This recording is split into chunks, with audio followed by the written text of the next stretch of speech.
على قميصه بدم كذب قال بل سولت لكم أنفسكم أمرا فصبر جميل والله المستعان على ما تصفون.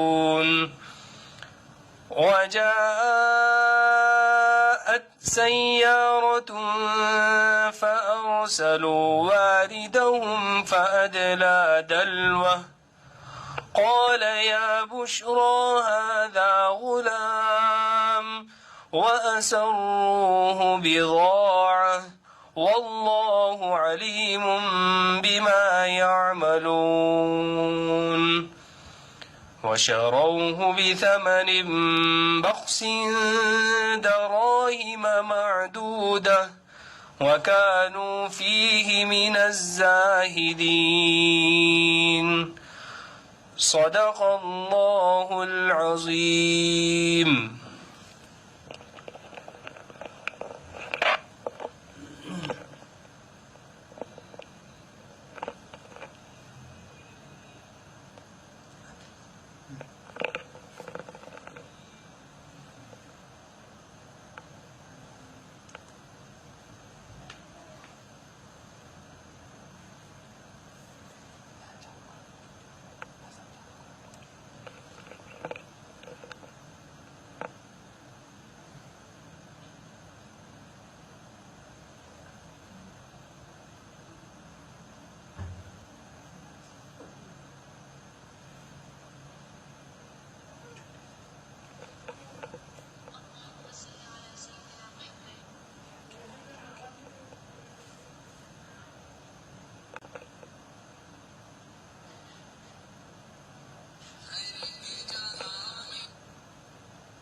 Bien.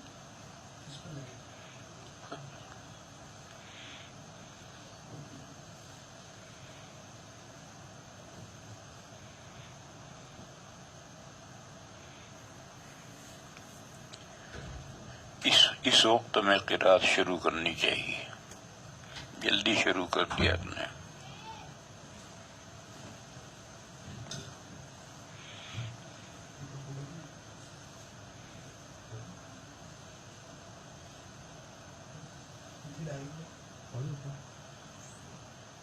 سورت چھوٹی پڑھ لیتے ہیں، چھوٹی سورت پڑھ لیتے ہیں۔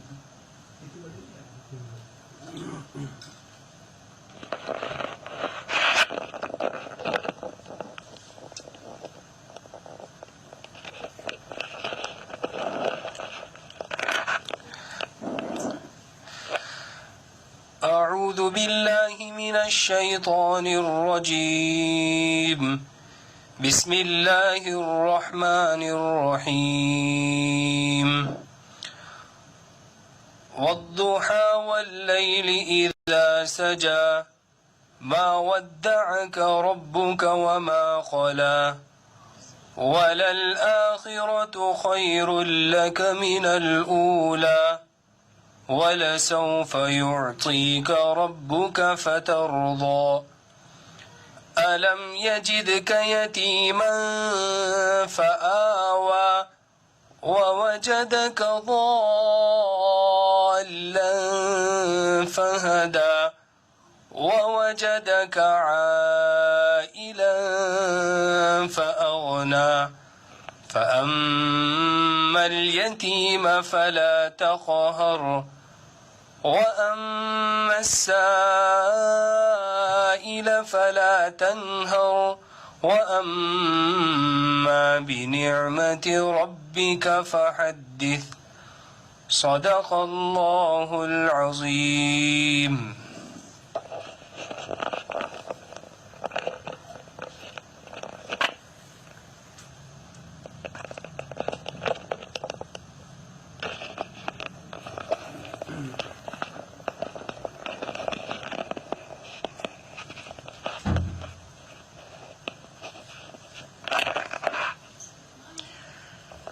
الحمد لله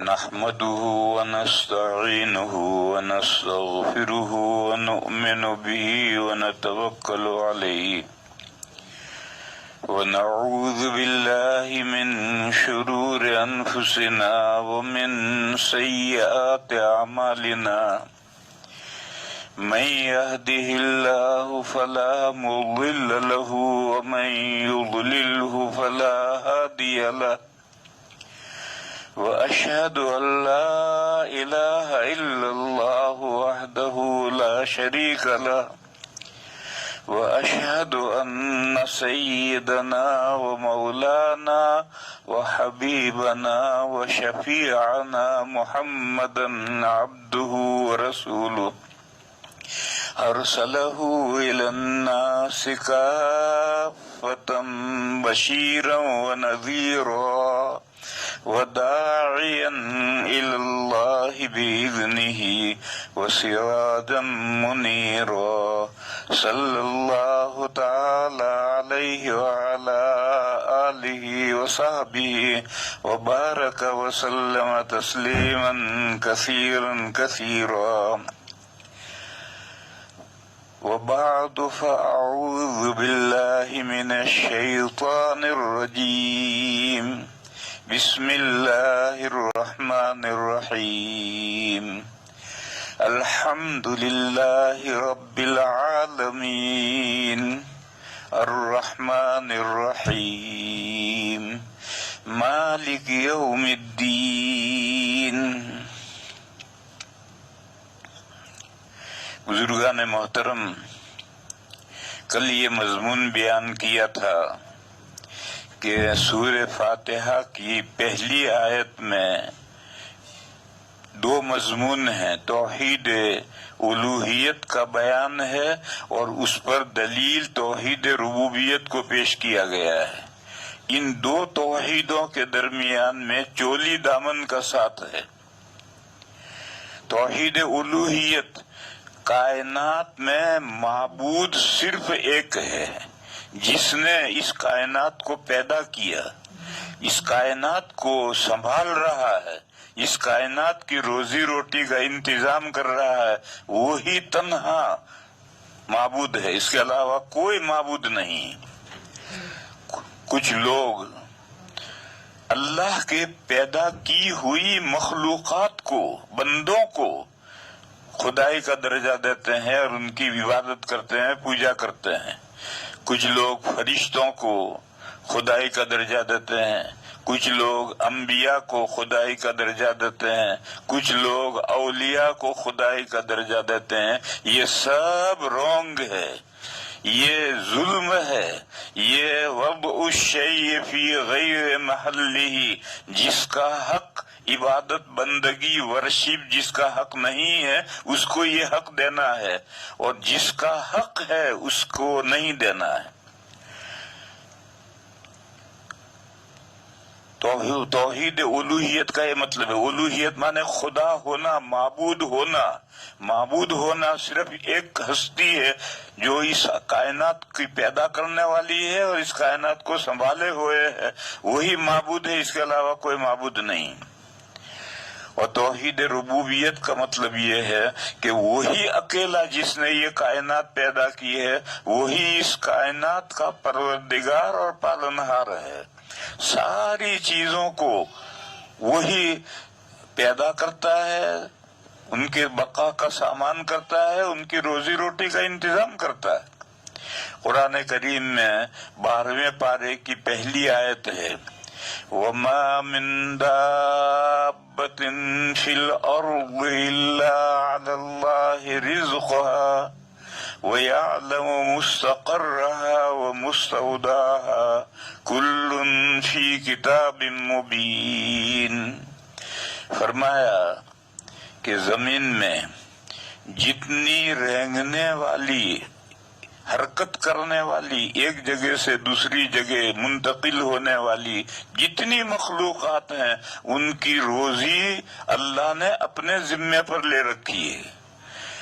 اللہ پر ہم تو کوئی چیز واجب و لازم نہیں کر سکتے، لیکن اگر اللہ تعالی اپنے ذمے کوئی چیز لازم کرنا چاہیں تو اللہ کو کون روکے گا؟ تو فرمایا کہ وَمَا مِن دَابَّةٍ فِي الْأَرْضِ إِلَّا عَلَى اللَّهِ رِزْقُهَا، زمین میں جتنی رینگنے والی چیزیں ہیں ان سب کی روزی اللہ تعالیٰ نے اپنے ذمے لازم کر رکھی ہے۔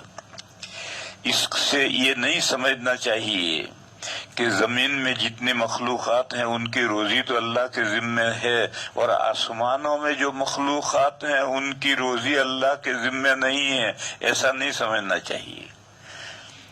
یہ قاعدہ ہے، ذکر شے نفی ما عدا کو مستلزم نہیں۔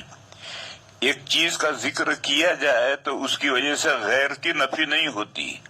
تو زمین میں جتنی مخلوقات ہیں ان کی روزی روٹی کا اللہ نے تذکرہ کیا، تو اس سے آسمان میں جو مخلوقات ہیں ان کی روزی کی نفی نہیں ہوتی۔ ان کی روزی بھی اللہ کے ذمہ ہے، جب وہ بھی اللہ کے پیدا کی ہوئی مخلوقات ہیں تو ان کا رزق بھی اللہ کے ذمہ ہے۔ پھر فرمایا کہ اللہ تعالی ہر مخلوق کی مستقل رہنے کی جگہ بھی جانتے ہیں اور عارضی طور پر تھوڑی دیر کے لیے، چند دن کے لیے رہنے کی جگہ بھی جانتے ہیں۔ یعلم مستقرها ومستودعها، اس کے ہمیں مستقل ٹھہرنے کی جگہ بھی اللہ جانتے ہیں، اور تھوڑی دیر کے لیے اس کو کسی جگہ پر امانت رکھ دیا اس کو بھی جانتے ہیں کہ وہ مخلوق کہاں امانت رکھی ہوئی ہے۔ جیسے ہم میں سے ہم سب اپنی اپنی جگہ پر اپنے گھروں کے اندر قیام پذیر ہیں، تو یہ مستقر ہے ہر ایک کا، اور بہت سے مسافر ادھر ادھر کسی جگہ پر ٹھہرے ہوئے ہیں اور لاک ڈاؤن ہو گیا، اب وہ وہاں پھنس گئے ہیں، تو یہ ان کا مستودع ہے، جب تک لاک ڈاؤن نہیں کھلے گا وہ وہیں امانت رکھے ہوئے ہیں۔ اور پھر اللہ صرف جانتے ہیں اتنی ہی بات نہیں ہے، کل فی کتاب مبین، سب چیزیں اللہ تعالی کی واضح کتاب میں لکھی ہوئی ہیں، یعنی لوح محفوظ میں لکھی ہوئی ہیں، ہر چیز لکھی ہوئی ہے۔ اللہ کا صرف اللہ جانتے ہیں یہی نہیں، جانتے تو ہیں ہی، جانتے بھی ہیں اور سب چیزیں لکھی ہوئی ہیں۔ یہ لکھنا جب اللہ جانتے ہیں تو اس لکھنے کی کیا مصلحت ہے؟ اس لکھنے کی بہت سی مصلحتیں ہیں۔ جیسے ہم جو کچھ کرتے ہیں ہمارے اعمال اللہ جانتے ہیں، لیکن اللہ تعالیٰ نے 2 فرشتے دائیں بائیں کندھوں پر 2 فرشتے مقرر کر رکھے ہیں جو اچھائیوں کو اور برائیوں کو لکھتے ہیں اور پورا ریکارڈ تیار کرتے ہیں، رجسٹر تیار کرتے ہیں۔ کہ جب اللہ جانتے ہیں تو کافی ہے۔ قیامت کے دن جزا و سزا کے لیے اللہ کا جاننا، اس کی بنیاد پر جزا و سزا ہوگی، یہ ریکارڈ تیار کرنے کی کیا ضرورت ہے؟ ضرورت ہے وہ یہ ہے کہ کل کو جب جزا و سزا کا فیصلہ ہو اس وقت بندے یہ نہ کہہ سکیں کہ میں نے یہ نہیں کیا۔ اس کے نام اعمال پہلے سے اس کے ہاتھ میں پہنچا دیے جائیں گے۔ قرآن کریم میں اور حدیثوں میں یہ ہے کہ قیامت کے دن نام اعمال اڑائے جائیں گے اور نیک لوگوں کے نام اعمال دائیں ہاتھ میں آئیں گے اور بدوں کے نام اعمال بائیں ہاتھ میں آئیں گے، اور حکم آئے گا اقرا کتاب کا کفا بنفسک الیوم علیک حسیبا، اپنا نام اعمال اپنا رجسٹر پڑھ اور اپنے بارے میں تو خود ہی فیصلہ کر کہ تیرا ٹھکانہ جنت ہے یا جہنم ہے، خود ہی فیصلہ کر۔ تو یہ بندوں پر حجت قائم کرنے کے لیے ریکارڈ تیار ہو رہا ہے۔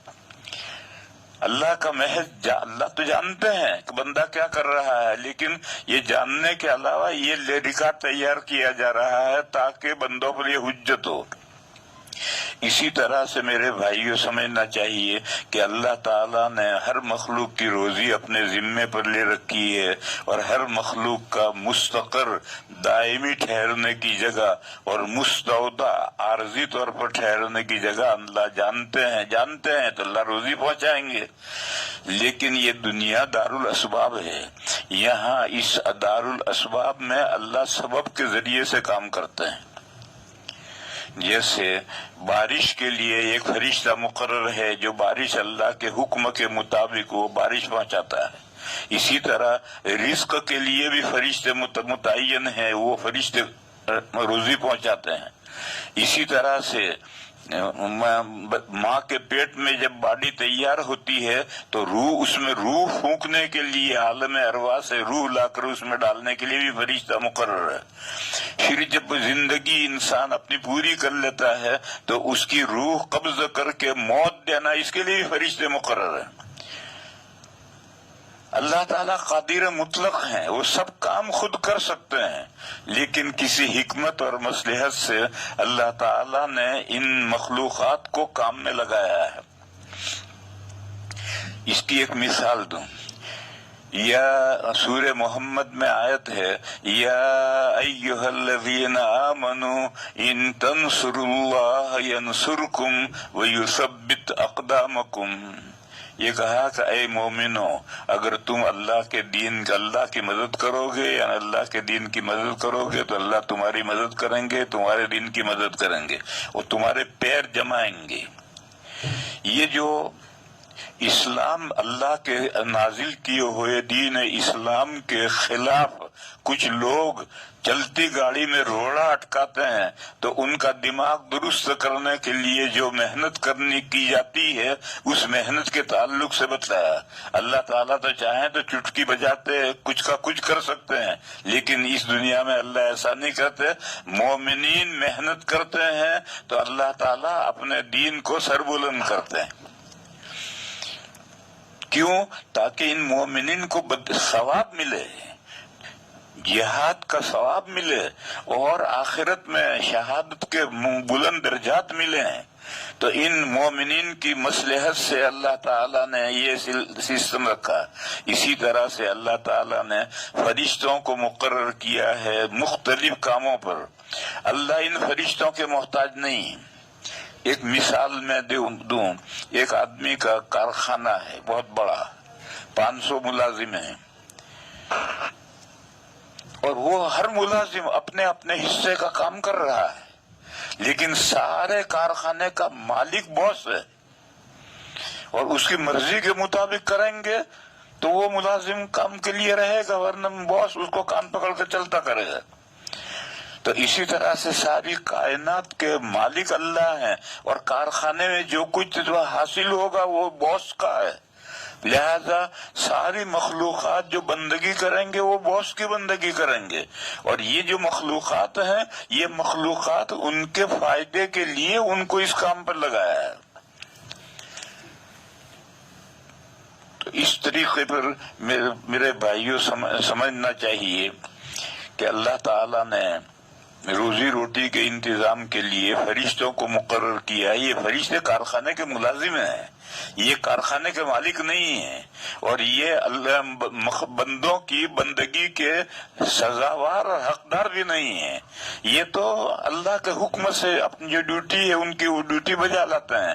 باقی جو کچھ پیداوار ہوگی، جو کچھ بندوں کی نیاز مندی ہے، اس کو وہ حق ہے صرف خالق کائنات کا، مالک کائنات کا، اسی کا حق ہے اور کسی کا حق نہیں۔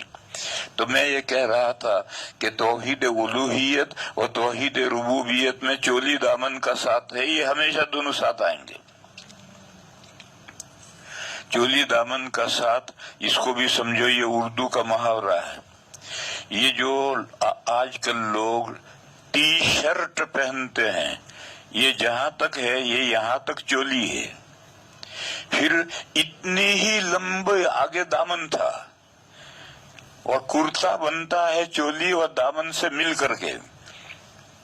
اب لوگوں نے دامن کو کاٹ دیا، چولی رکھی اور آدھے ننگے ہو گئے۔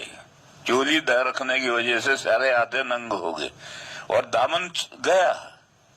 پہلے ایک محاورہ تھا، دامن کو داغدار مت ہونے دو، داغدار ہونے سے بچاؤ۔ اب وہ محاورہ ختم، اس لیے کہ اب دامن ہی نہیں رہا کرتوں میں تو داغدار کیا ہوگا۔ تو اب زمانہ عجیب و غریب زمانہ آیا ہے۔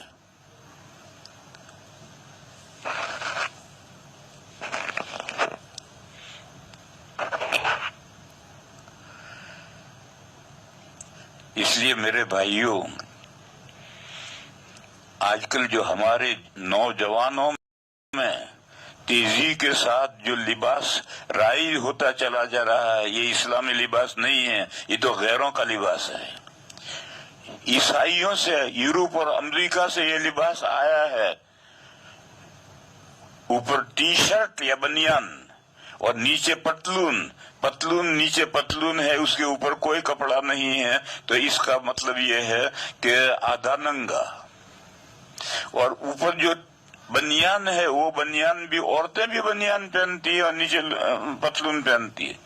اس لیے میرے بھائیوں، اپنے اولاد کے لباس پر نظر رکھو۔ یہ جو ہم لباس آج کے نوجوانوں کا ہے کہ بنیان ہے اور ٹی شرٹ ہے یا جرسی ہے اور نیچے پھر پتلون ہے، یہ غیروں کا لباس ہے، اور یہ لباس کا مقصد پورا نہیں کرتا۔